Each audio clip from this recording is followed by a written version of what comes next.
My name is Kaustubh Mohan Gupta from class 6. Today I am here to share some information about volcanoes and tsunamis with you. The volcanoes let out pressure beneath earth much like the pressure cooker safety valve. The temperature beneath earth is so high that rocks melt and form a molten liquid called magma.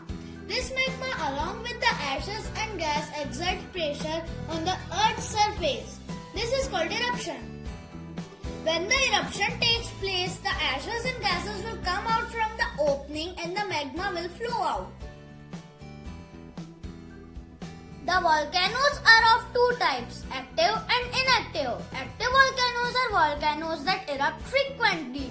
Example, Mount Kilauea in Hawaii. A dormant is not dead but will take half centuries to erupt. Example, Mount Vesuvius. An extinct volcano had erupted in the past but will not in the future. Example, Mount Kilimanjaro. Now let's discuss about tsunami. The word tsunami is derived from an old Japanese word meaning great harbor wave. Most tsunamis occur in the Pacific Ocean. Submarine earthquakes or earthquakes which occur beneath sea causes tsunamis.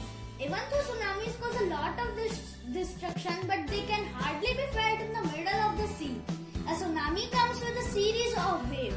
A normal wave can be about 150 meters long, but a tsunami can be 100 kilometers long.